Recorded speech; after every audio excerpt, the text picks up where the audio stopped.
ఓం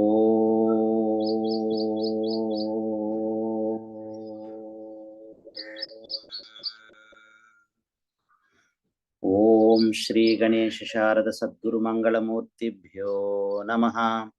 ఓం సహనా భవతు సహనౌ భునక్తు సహ వీర్యం కరవావహై తేజస్వినౌ అధీతమస్తు మా విద్విషావహై. ఓం శాంతి శాంతి శాంతి. ఓం భద్రం నో అపి వాతయ మనః. ఓం శాంతి శాంతి శాంతి.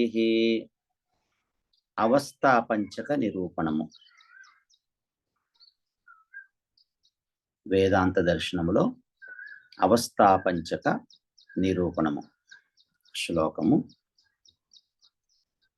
తత్ప్రాపకవశాదత్ర తారతమ్య విశేషభాక్ అవస్థా పంచకాతీతః ప్రమాత బ్రహ్మవిత్ మతే. తత్ప్రాపకవశాత్ అత్ర తారతమ్య విశేషభాక్ అవస్థా పంచకాతీతః ప్రమాత బ్రహ్మవిత్ మతే. తాత్పర్యము: అజ్ఞానం వల్లనే, అవిద్య వల్లనే, మరుపు వల్లనే, అధ్యాస వల్లనే, భ్రమ వల్లనే జీవుని యొక్క అవస్థలలో విశేషమైనటువంటి తారతమ్యము కనబడుతున్నది. అవిద్య, అజ్ఞానము వల్లనే, అధ్యాస వల్లనే, భ్రమ వల్లనే, యథార్థ జ్ఞానము లేకపోవటం వల్లనే, ఆత్మజ్ఞానం లేకపోవటం వల్లనే, బ్రహ్మజ్ఞానము లేకపోవటం వల్లనే జీవుని యొక్క అవస్థలలో విశేషమైనటువంటి తారతమ్యం కనబడుతుంది. జాగ్రత్త, స్వప్న, సుషుప్తి అవస్థలలో తారతమ్యము, భేదము కనబడుతూ ఉంది. అవస్థా పంచకమునకు అతీతుడైనటువంటి వాడే ప్రమాత. అవస్థా పంచకము జాగ్రత్త, స్వప్న, సుషుప్తి, మూర్ఛ అవస్థ, మరణావస్థ అనే 5 అవస్థలకి అతీతుడైనటువంటి వాడే ప్రమాత, తెలుసుకున్నటువంటి వాడు అని బ్రహ్మవేత్తల యొక్క అభిప్రాయము, వారి యొక్క అభిమతం. అవస్థా పంచకము అంటే 5. 1 జాగ్రత్త అవస్థ, మెలకువ అవస్థ. కళ, గాఢ, సుషుప్తి లేనటువంటి అవస్థ జాగ్రత్త అవస్థ, మెలుకునే అవస్థ. 2వది స్వప్న అవస్థ, కలలు కనేటువంటి అవస్థ, గాఢ సుషుప్తి, మెలకువ లేనటువంటి అవస్థ. 3వది సుషుప్తి అవస్థ. ఈ సుషుప్తి అవస్థ, దీనిలో జాగ్రత్త అవస్థ యొక్క అనుభవము, స్వప్నము, కళ యొక్క అనుభవము లేని అవస్థ గాఢ సుషుప్తి అవస్థ, గాఢ నిద్ర. 4వది మూర్ఛ అవస్థ, అంటే సొమ్మసిల్లి పడినటువంటి అవస్థ. 5వది మరణ అవస్థ, అంటే చావు అని ఈ 5ంటికి అవస్థా పంచకమని పేరొచ్చింది. ఇప్పుడు మొట్టమొదటిది జాగ్రత్త అవస్థ, మెలుకున్నటువంటి అవస్థ. కళ కానిది, గాఢ సుషుప్తి కానిటువంటి జాగ్రత్త అవస్థ యందు మనకు ఉన్నటువంటి జ్ఞాన ఇంద్రియములు 5, కర్మ ఇంద్రియములు 5. జ్ఞానేంద్రియ, కర్మేంద్రియములు, అలాగే అంతఃకరణము, మనస్సు, బుద్ధి, చిత్తం, అహంకారం.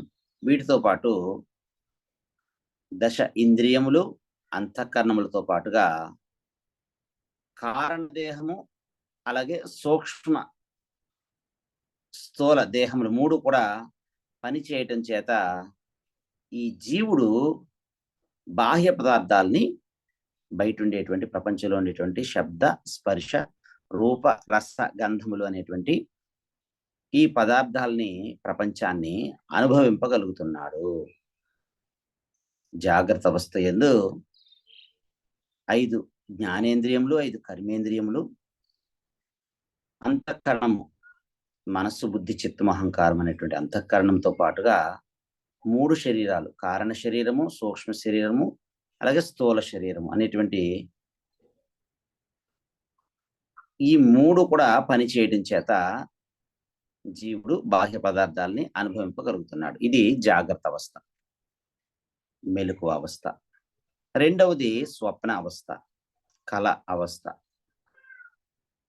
ఈ స్వప్న అవస్థ యందు దశేంద్రియములు మనస్సులో లయమై, అంటే పంచ జ్ఞానేంద్రియములు, పంచ కర్మేంద్రియములు ఇవి మనస్సులో లయమై ఈ కారణ సూక్ష్మదేహములు రెండే పని చేయటం చేత ఈ స్వప్న పదార్థాలని స్వప్న ప్రపంచంలో అపంచీకృత పంచ మహాభూతముల యొక్క తన్మాత్రలు, శబ్ద స్పర్శ రూప రసగంధములు అనేటువంటి అసూక్ష్మ ప్రపంచం యొక్క అనుభవాల్ని, స్వప్న పదార్థాలని మాత్రమే జీవుడు కలలో స్వప్నంలో అనుభవిస్తూ ఉన్నాడు.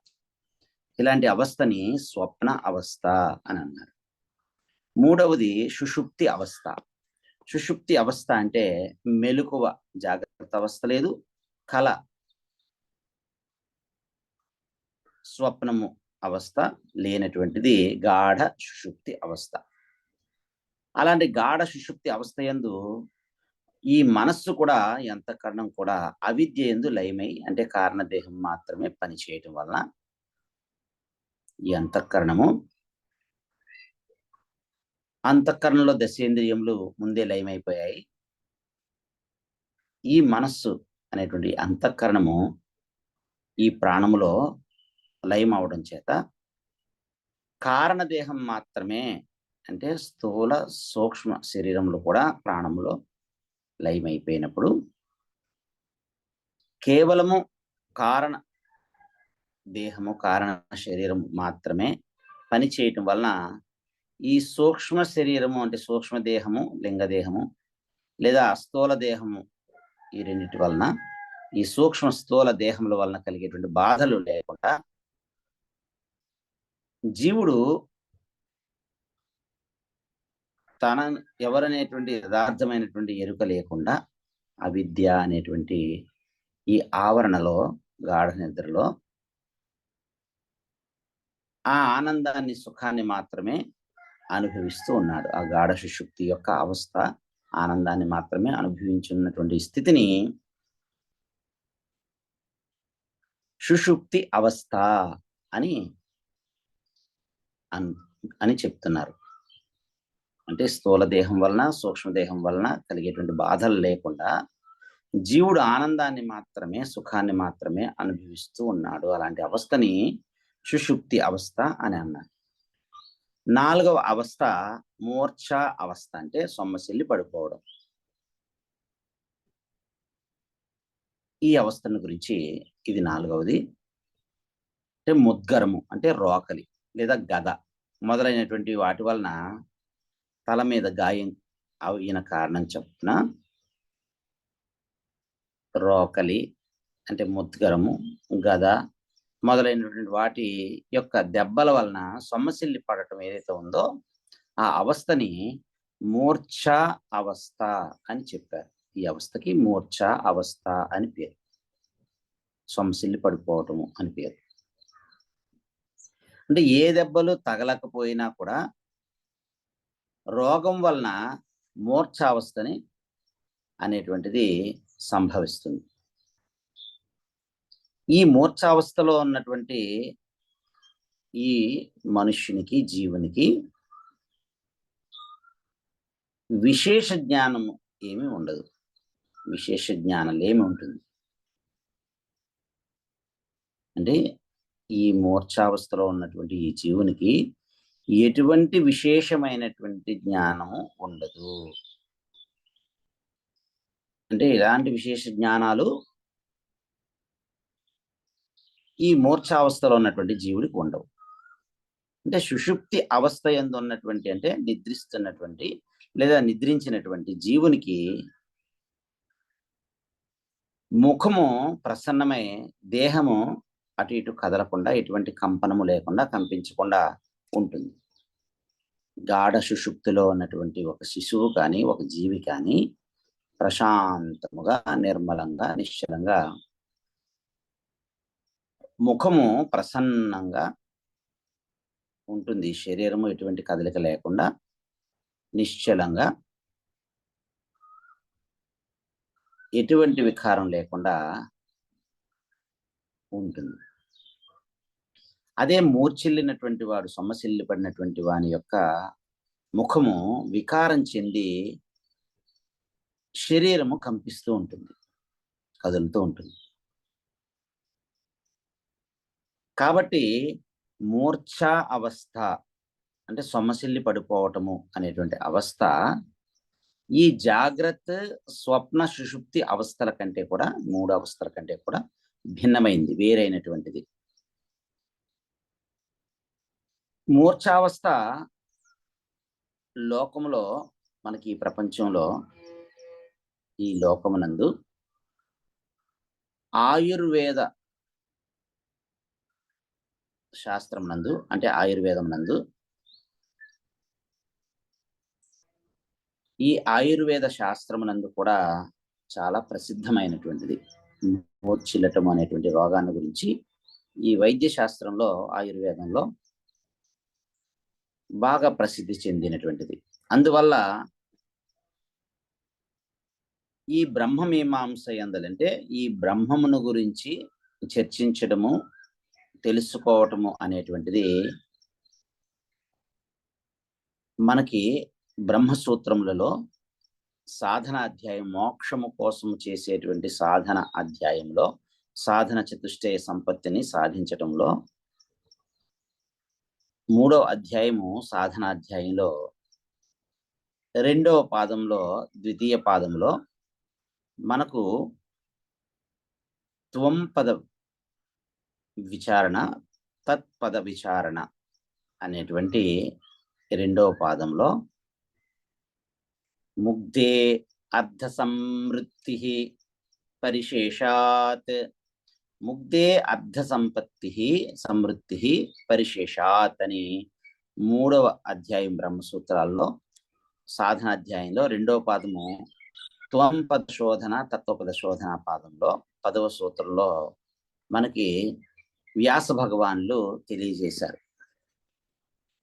అలాగే ఆ సూత్రానికి భాష్యం రాస్తూ శంకర భగవత్పాదుల వారు కూడా శారీరక మీమాంస దర్శనం యొక్క శారీరక మీమాంస భాష్యంలో ఇరువురు మూర్ఛావస్థను ప్రత్యేక అవస్థగా అంగీకరించారు. వ్యాస భగవానులు అలాగే శంకరాచార్యుల వారు కూడా ఈ మూర్ఛ అవస్థని జాగ్రత్త అవస్థ, స్వప్న అవస్థ, సుషుప్తి అవస్థ కంటే కూడా భిన్నంగా ప్రత్యేక అవస్థగా అంగీకరించారు. ఇక్కడ ముగ్ధుడు, ముగ్ధావస్థ అని అంటే మూర్ఛ పొందినటువంటి వాడు యొక్క అవస్థ. ముగ్ధుడు అంటే మూర్ఛ పొందినటువంటి వాడు. ఈ ముగ్ధుడు మూర్ఛ నుండి తేరుకుని మరలా లేస్తూ ఉన్నాడు. ఆ ముగ్ధావస్థ నుంచి, మూర్ఛావస్థ నుంచి మరలా లేస్తూ ఉన్నాడు, పైకి లేస్తున్నాడు, మామూలు అవస్థకు వస్తున్నాడు. ఈ విధంగా జాగ్రత్త అవస్థ, స్వప్నావస్థ, అలాగే సుషుప్తి అవస్థ, 3 అవస్థలతో పాటు ఈ మూర్ఛ అనేటువంటి ముగ్ధావస్థ, ఈ 4 విధాలైనటువంటి అవస్థల యందు, ఈ చతుర్వేద అవస్థల యందు దేహంలో ప్రాణ సంచారము జరుగుతూనే ఉంటుంది. ప్రాణ సంచారము అనేటువంటిది జాగ్రత్త అవస్థలోనే ఉంటుంది, స్వప్నావస్థలో ఉంటుంది, సుషుప్త అవస్థలో ఉంటుంది. ఈ ముగ్ధావస్థ లేదా మూర్ఛ అవస్థ, సొమ్మసిల్లి పడిపోవటము అనేటువంటి అపస్మారక స్థితి అనేటువంటి అవస్థల్లో కూడా ఈ ప్రాణ సంచారం అనేటువంటిది ఉంటుంది.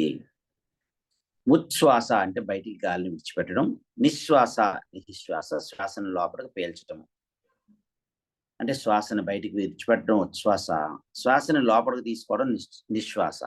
ఈ ఉచ్ఛ్వాస నిశ్వాసములు ఎప్పుడైతే ఆగిపోతాయో ఈ ఆగిపోవటయే మరణము. కాబట్టి మరణించినటువంటి వాడు ఇక మరలా లేవడు. ఆ శరీరం అనేటువంటిది మరలా లేవడం, మరణ అవస్థ చెందినటువంటి వాడు లేవడం కుదరదు. కాబట్టి మరణించినటువంటి వాడు మరలా లేవడం. అందువల్లనే ఈ మూర్ఛ అవస్థ లేదా ముగ్ధావస్థ, ఈ సొమ్మసిల్లి పడిపోవడం, అపస్మారక స్థితిలోకి వెళ్ళిపోవడం అనేటువంటి అవస్థ కర్ధ నిద్ర అని పేరు పెట్టారు. అంటే ఆ అవస్థలోకి వెళ్ళి మరలా లేస్తాడు, కర్త నిద్ర. అదే మరణావస్థకైతే దీర్ఘ నిద్ర అని నామాంతరాలు ఉన్నాయి. ముగ్ధావస్థకి, మూర్ఛావస్థకి కర్ధ నిద్ర అని పేరుంది. ఆ అవస్థలోకి వెళ్ళినటువంటి వాడు మరలా లేస్తాడు, లేవడానికి అవకాశం ఉంది. కానీ మరణించినటువంటి వాడు, అంటే మరణావస్థ అంటే దీర్ఘ నిద్రకి వెళ్ళినటువంటి వాడు మరలా లేవడు. అందువల్ల ఈ రెండు తేడాలున్నాయి. కర్ధ నిద్ర అంటే ముగ్ధావస్థ, మూర్ఛావస్థ. అలాగే దీర్ఘ నిద్ర అంటే మరణావస్థ. ఈ రెండు నామాంతరాలు ఉన్నాయి.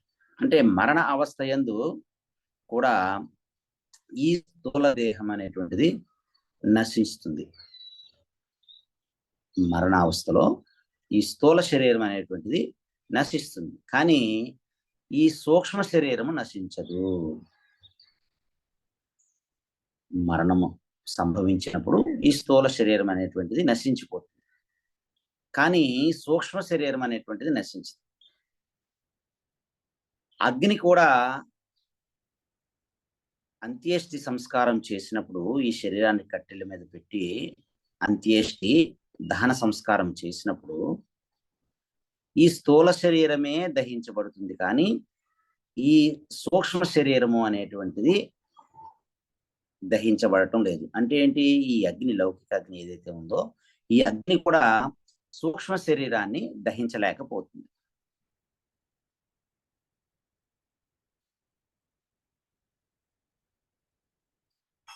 అగ్ని కూడా దహించలేనటువంటి ఈ సూక్ష్మ దేహం అనేటువంటిది, లింగ శరీరం అనేటువంటిది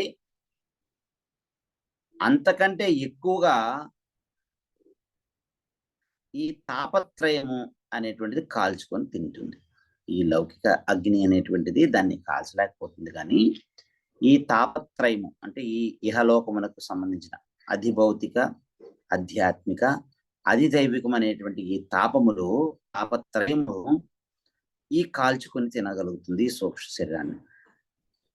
జీవుడు తాను చేసినటువంటి పుణ్యకర్మలు, పాపకర్మలు, ఆ పుణ్య పాప కర్మల్ని, శుభ అశుభ కర్మల యొక్క ఫలితాలని అనుసరించి ఈ సూక్ష్మదేహంతో ఊర్ధ్వలోకములు యందు, ఈ మధ్యలోకం కన్నా పైన ఉన్నటువంటి లోకముల యందు, లేదా శుభకర్మలు చేస్తే, పుణ్యకర్మలు చేస్తే ఈ మధ్యలోకం కన్నా పై లోకములో ఉండి ఈ పుణ్య ఫలాన్ని అనుభవించడము, లేదా అశుభ కర్మలు, పాప కర్మలు చేసినట్టయితే ఆ ఫలితాన్ని అధోలోకముల యందు ఆయన పర్యటించి అక్కడికి వెళ్ళి అక్కడ ఆ కర్మ ఫలముల యొక్క యాతనలు లేదా అక్కడ పుణ్యములు అనుభవించడానికి యోగ్యమైనటువంటి ఒక శరీరాన్ని ఆయన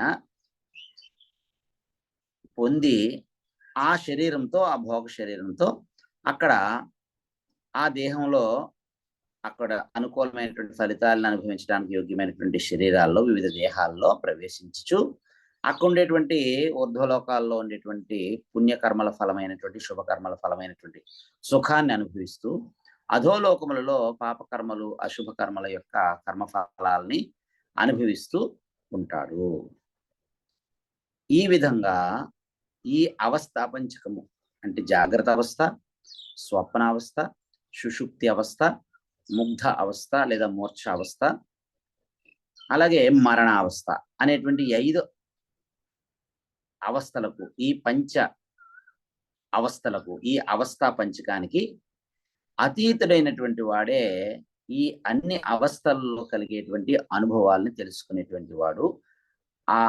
ఈ జాగ్రత్త, స్వప్న, సుషుప్తి, ముగ్ధావస్థ లేదా మూర్ఛావస్థ, మరణావస్థల యొక్క అనుభవాన్ని తెలుసుకునేటువంటి వాడు, ఆ జ్ఞానం కలిగినటువంటి వాడు, ఆ జ్ఞానము ఆ కలిగినటువంటి వాడు ప్రమాత. కాబట్టి ఈ అవస్థా పంచకానికి అతీతుడైనటువంటి వాడు ప్రమాత. ఈ అవస్థలతో తాదాత్మ్యత చెందకుండా ఈ అవస్థలకు సాక్షిగా ఈ అవస్థల యొక్క అనుభవాన్ని జ్ఞానంతో తెలుసుకుని ఈ పంచ అవస్థలకు అతీతుడైనటువంటి వాడినే ప్రమాత అని బ్రహ్మతత్వాన్ని ఎరిగినటువంటి బ్రహ్మవేత్తలు మనకి తెలియజేస్తూ ఉన్నారు. బ్రహ్మవేత్తల యొక్క అభిమతం ప్రకారంగా ఈ పంచ అవస్థలకు, ఈ అవస్థా పంచకానికి అతీతుడైనటువంటి వాడే ప్రమాత అని చెబుతున్నారు. భ్రమకు ఆశ్రయుడు ప్రమాత. ఈ జ్ఞానము ఎవరి ఎందైతే ఉంటుందో, ఈ జ్ఞానానికి ఆశ్రయం ఇచ్చేటువంటి వాడు ఎవరైతే ఉన్నారో ఆయన్ని ప్రమాత అని తెలియజేస్తున్నారు. కాబట్టి అన్నిటిలో వ్యాపకంగా ఉన్నటువంటి తత్, ఆ పరబ్రహ్మ చైతన్యము, దాని యొక్క జ్ఞానము, తత్వమును ఇక్కడ ఈ ప్రమాత అనుభవించడం, తెలుసుకోవటమే జ్ఞానము అని చెప్పారు. ఈ విధంగా ఈ అవస్థా పంచకము యొక్క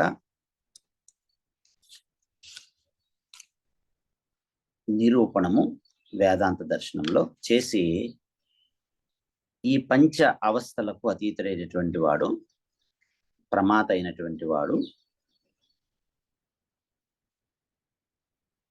ఈ అవస్థల కన్నా వేరు, వాడు పరమాత్మయే, పరబ్రహ్మమయే అని బ్రహ్మవేత్తలు వారి అభిప్రాయాన్ని, అనుభవాన్ని మనకు తెలియజేశారు. హరి ఓం తత్సత్. ఓం పూర్ణమదః పూర్ణమిదం పూర్ణాత్ పూర్ణముదచ్యతే పూర్ణస్య పూర్ణమాదాయ పూర్ణం ఏవ అవశిష్యతే. ఓం శాంతి శాంతి శాంతి. హరి ఓం శ్రీ గురుభ్యో నమః. హరి ఓం. ఏతత్ సర్వం శ్రీ సద్గురు చరణారవిందార్పణమస్తు. శ్రీ పరమేశ్వరార్పణమస్తు. స్వస్తి.